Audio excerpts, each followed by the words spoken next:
Mengenal Bhairawa Tantra, aliran bejat di Nusantara yang berkedok agama. Negara kita Indonesia adalah negara yang mengakui adanya 5 agama resmi.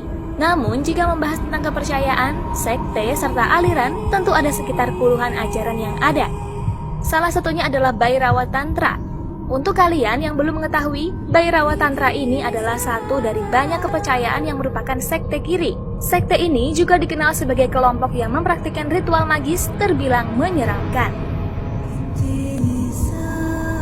Bahkan mereka menganggap kuburan dianggap sebagai tempat yang paling suci. Menyeramkan bukan?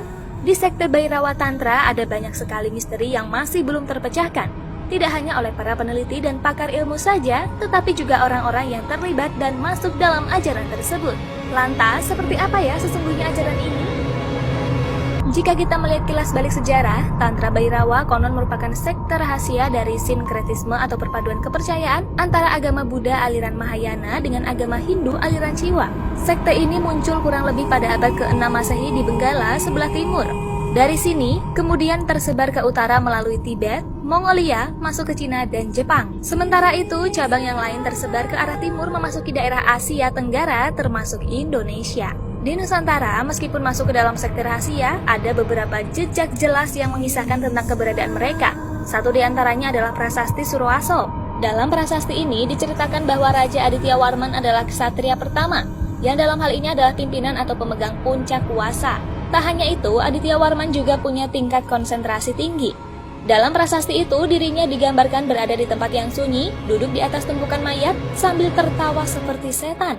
Sesuai dengan ajaran Bhairawa yang menganggap kuburan adalah tempat suci, di tengah mayat yang digambarkan sudah berbau busuk ini, Aditya Warman justru merasakan sensasi sebaliknya. Sang raja sekte ini merasa bahwa dirinya tengah berada di surga dan mencium semerbak wangi bunga. Inilah bukti nyata bahwa sekte Bhairawa Tantra memang menyimpang dan ekstrim. Dalam ajaran sekte Bhairawa ini ada 5 ajaran dasar yang disebut Pancamakara, yaitu 5 dasar ajaran tersebut adalah Matsya, Mamsa, Madhya, Mudra, dan Maituna. Namun alih-alih berisi kebaikan, ajaran ini diterapkan sebaliknya oleh mereka.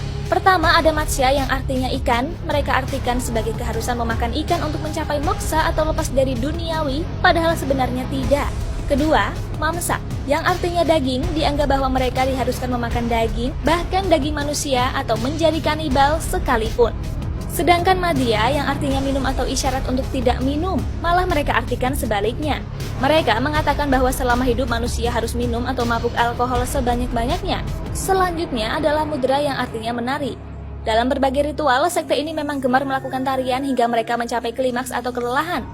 Dan yang terakhir adalah Maituna, dalam hal ini diartikan sebagai hubungan seks. Nah, sekte ini percaya bahwa berhubungan badan haruslah sebanyak-banyaknya tak peduli apapun untuk tujuan mencapai moksa. Tak jarang pula mereka melakukan seks bebas dengan pasangan sekehendak hati mereka, karena berpendapat hal tersebut sesuai dengan Pancamakara. Di Indonesia sendiri, jejak Bhairawa Tantra ini konon ada di lereng Merapi, di mana ritual kuno yang dilakukan oleh nenek moyang kita di sana dahulu sesuai bila diukur dengan Pancamakara. Dari penyembelihan kerbau, tarian-tarian sekte, serta ritual telanjang sambil membaca mantra. Salah satu raja Jawa yang pernah ikut sekte ini adalah Kartanegara dari Kerajaan Singosari. Selain di Jawa, Bhairawa Tantra ini juga menyebar di Sumatera, bahkan kepercayaan ini juga masih eksis di India hingga kini. Bhairawa Tantra ini merupakan sekte sesat yang mengatasnamakan agama ya, Sobat Juna. Segala macam ritual yang mereka lakukan bertentangan dengan 5 agama resmi yang ada di Indonesia. Bahkan setelah diselidiki, menurut para ahli, adanya sekte ini justru bertujuan untuk memecah masyarakat Hindu dan Buddha. Jadi jangan mudah percaya ya.